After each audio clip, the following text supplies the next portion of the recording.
Hai, sahabat YT Artikel 2. Apa kabar kalian semua? Semoga kalian semua dalam keadaan sehat. Amin. Sebelum melanjutkan ke ceritanya, jangan lupa tinggalkan like, komen, dan subscribe. Karena dengan like dan komentar kalian, yang semakin membuat admin semangat mengupload lanjutan ceritanya.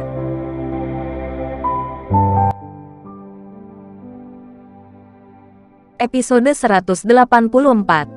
Kisah Aditya, anak bos besar yang berpura-pura miskin. Rizky hampir shock dari rasa sakit, dan dia akan runtuh saat berbaring di tanah. Dia tidak tahu mengapa, apa saraf Wahyu hari ini bermasalah, dan memukulinya begitu keras. "Wahyu, aku tidak bisa bangun," Rizky berkata kepada Wahyu dengan ekspresi pahit. "Jika kamu tidak bisa bangun, aku akan mengubahmu sekarang." Mata Wahyu berkilat tajam. Dia tidak bercanda dengan Rizky. Dia bisa melakukannya jika dia mengatakannya. Rizky sangat ketakutan sehingga dia bisa bangun sendiri. Meskipun rasa sakitnya terasa seperti dia akan mati, dia tidak berani melawan niat Wahyu. Jika tidak, dia akan benar-benar dipukuli sampai mati. "Tuan Wahyu," Rizky mendatangi Wahyu, seperti ayam jago yang kalah, lesu. "Minta maaf kepada Tuan Aditya segera. Kamu memohon pada dia untuk memaafkanmu. Jika tidak, makhluk abadi tidak akan bisa menyelamatkanmu. Kamu harus membersihkan pintu hari ini," perintah Wahyu. Tapi Rizky sangat marah sehingga dia putus asa. "Lelucon apa? Aditya mematahkan tulang rusukku dan ingin aku meminta maaf padanya." "Wahyu, Aditya yang mematahkan tulang rusukku. Bagaimana bisa kau masih menyuruhku minta maaf padanya?" "Omong kosong." Wahyu menamparkan wajah Rizky dengan lambaian tangannya. Melihat Rizky lagi, itu menyedihkan. Tidak ada tempat yang bagus di wajahnya, dan ada banyak kemerahan dan bengkak. Bahkan jika Rizky kehilangan penglihatannya, dia bisa melihat sekarang bahwa Aditya memiliki hubungan dekat dengan Wahyu. Melihat penampilan Wahyu yang tulus dan ketakutan, sepertinya dia masih takut pada Aditya. "Tuhan, bagaimana ini mungkin? Aditya hanyalah sepotong sampah. Bagaimana mungkin Tuan Wahyu takut padanya?" Rizky tidak bisa memahami semua ini bahkan jika dia ingin mematahkan kepalanya. Tetapi dia tidak bisa menahannya. Fakta ada di depannya, dan dia tidak bisa tidak mempercayainya. "Aditya, maaf." Rizky dengan enggan meminta maaf kepada Aditya dengan suara yang sangat rendah. Suara tamparan. Wahyu marah lagi dan menamparkan Rizky 2 kali. "Beraninya kau memanggil nama langsung Tuan Aditya? Aku bahkan tidak berhak memanggilnya seperti itu. Apa kau ingin mati, bajingan?" teriak Wahyu. Dengan marah, Rizky menangis lagi. Dia benar-benar tertekan dan ingin mati sekarang. "Tuan Aditya, saya minta maaf. Saya salah."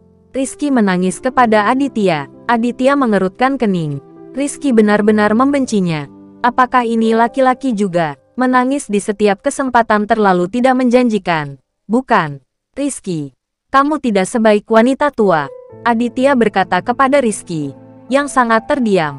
Rizky menahan amarahnya, tetapi tidak berani melampiaskannya. Dicemooh oleh Aditya secara langsung, Rizky merasa lebih dipermalukan, dan dia tidak punya wajah untuk tinggal di sini untuk waktu yang lama. Terutama di depan Felicia, Rizky tidak bisa menerimanya. Melihat Felicia secara diam-diam, Rizky melihat bahwa ketika Felicia menatap Aditya, matanya penuh cinta, yang hampir membuat Rizky marah. "Sudah berakhir jika kamu mengakui kesalahanmu. Kamu berlutut di hadapan Tuan Aditya," Wahyu berteriak kepada Rizky. Dengan kejahatannya, dia bisa melihatnya. Aditya sepertinya tidak memaafkannya, dan dia masih tidak merasa lega. Itu sebabnya dia memerintahkan Rizky untuk berlutut ke Aditya. Dan hanya ketika Aditya dalam suasana hati yang baik, Wahyu dapat merasa lega. Ketika Rizky mendengar ini, kepalanya menjadi besar. Dia dilecehkan seperti anjing, dan dia ingin berlutut di hadapan Aditya. Lalu di mana kehormatan? Di depan wajah Felicia, Rizky benar-benar tidak bisa melakukannya. "Apakah kamu anggap kata-kataku seperti angin?" Wahyu sangat marah dan menunjuk ke Rizky. Rizky benar-benar ketakutan. Dia tahu temperamen panas seperti apa yang dimiliki Wahyu. "Engah." Rizky berlutut di hadapan Aditya, menangis dengan getir dan memohon belas kasihan. Tuan Aditya, entah bagaimana saya telah menyinggung Anda, jadi tolong maafkan saya. Aditya hanya tersenyum ringan dan menepuk wajah Rizky Hem. Teman sekelas lama, mengapa? Apa kamu pikir kamu sangat bermasalah? Aku mencoba membujukmu untuk pergi, tetapi kamu tidak mendengarkan. Tapi kamu marah. Dan sekarang aku memberimu obat penyesalan, yang benar-benar membuat ususnya mati rasa. Kamu menyesalkan. Sial, jika aku tahu kamu begitu kasar, aku akan pergi sejak lama. Bagaimana bisa ada keributan seperti itu? Rizky memarahi Aditya secara diam-diam di dalam hatinya, dan dia sangat menyesalinya. Tuan Aditya, tolong maafkan saya ketika bersama teman sekelas. Saya tahu saya salah. Rizky kehilangan kesabaran sepenuhnya dan berlutut di depan Aditya, hanya ingin memohon cara untuk bertahan hidup. Aditya mengabaikan orang ini, memandang Felicia saat ini, dan berkata kepadanya, Felicia, kamu bisa menghadapinya. Mulut Felicia terbuka lebar. Bagaimana dia bisa tahu bagaimana menghadapinya? Aditya, saya tidak tahu bagaimana menghadapinya. Terserah Anda untuk memutuskan, kata Felicia kepada Aditya. Aditya mengangguk, menunjuk Rizky dan berkata, demi teman sekelas, aku akan membiarkanmu pergi hari ini. Ingatlah kataku, jika kamu berani melecehkan Felicia lagi, akhirmu akan sengsara. Tidak banyak kata, tapi terlalu berat. Rizky sama sekali tidak meragukan kata-kata Aditya. Bagaimana dia bisa berani melecehkan Felicia lagi? Dia sudah ditakuti oleh Aditya.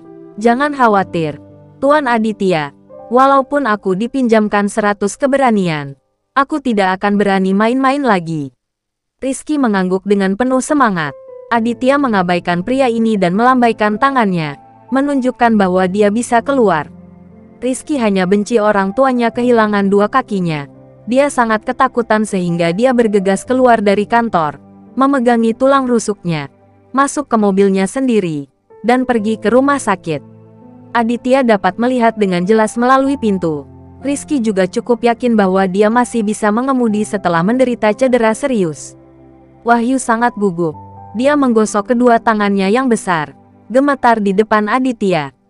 Dia ingin mendekati Aditya, tetapi melihat bahwa Aditya mengabaikannya. Masalah ini sudah selesai. Wahyu, kamu bisa pergi. Membuat Wahyu semakin bingung. Dia tersenyum canggung dan berkata, Tuan Zhou, apakah Anda sudah makan? Saya akan mengundang Anda makan malam. Dari undangan ini, wajah Wahyu berubah menjadi pucat, dan dia tidak berani mengobrol dengan Aditya lagi. Jadi dia harus tersenyum malu-malu. Oke, Tuan Aditya, katakan saja padaku jika kamu memiliki sesuatu di masa depan. Saya akan berada di sisi Anda kapanpun saya dipanggil. Aditya tidak mengatakan apa-apa, dan Wahyu tersipu.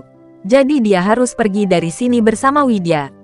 Umar bisa melihat dengan jelas. Dia bahkan lebih lambat sekarang. Apa yang terjadi di sini? Dengan status yang begitu mulia, Wahyu benar-benar terlihat seperti seorang bawahan di depan Aditya. Dan Aditya tidak menganggap Wahyu, kan? Sangat keren untuk begitu acuh tak acuh terhadap Wahyu. Aditya, Tuan Aditya, terima kasih banyak. Jika kamu tidak di sini, putriku tidak akan tahu berapa lama dia akan diganggu. Umar tergagap dan berkata kepada Aditya. Dia tidak tahu mau berkata apa.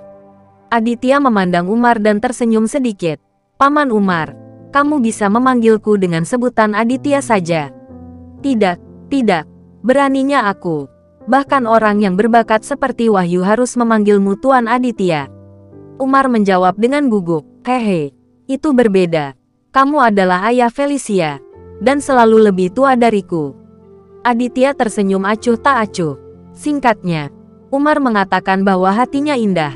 Dia merasa bahwa pemuda ini benar-benar kuat dan sopan. Coba jika dia belum menikah, aku akan merekrutnya sebagai menantu.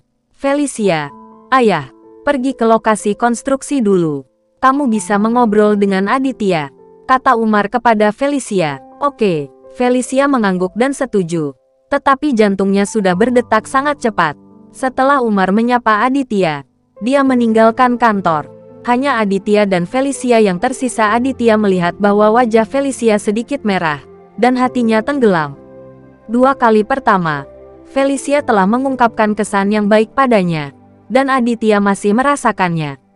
Melihat ekspresi Felicia saat ini, Aditya semakin yakin dengan perasaannya. Memikirkan hal ini, hati Aditya juga sedikit berantakan. Lagi pula, dia punya istri, dan dia harus menahan diri dalam hal romantis seperti itu. Terutama Felicia yang masih sangat cantik. Sangat cantik. Sulit bagi pria untuk menolaknya. Felicia, tidak apa-apa. Aku harus pulang. Aditya berbisik kepada Felicia, dan kemudian bersiap untuk meninggalkan kantor. Tidak ingin sendirian dengan Felicia di sini. Sudah lama sejak datang ke sini, jadi hanya tinggal sebentar.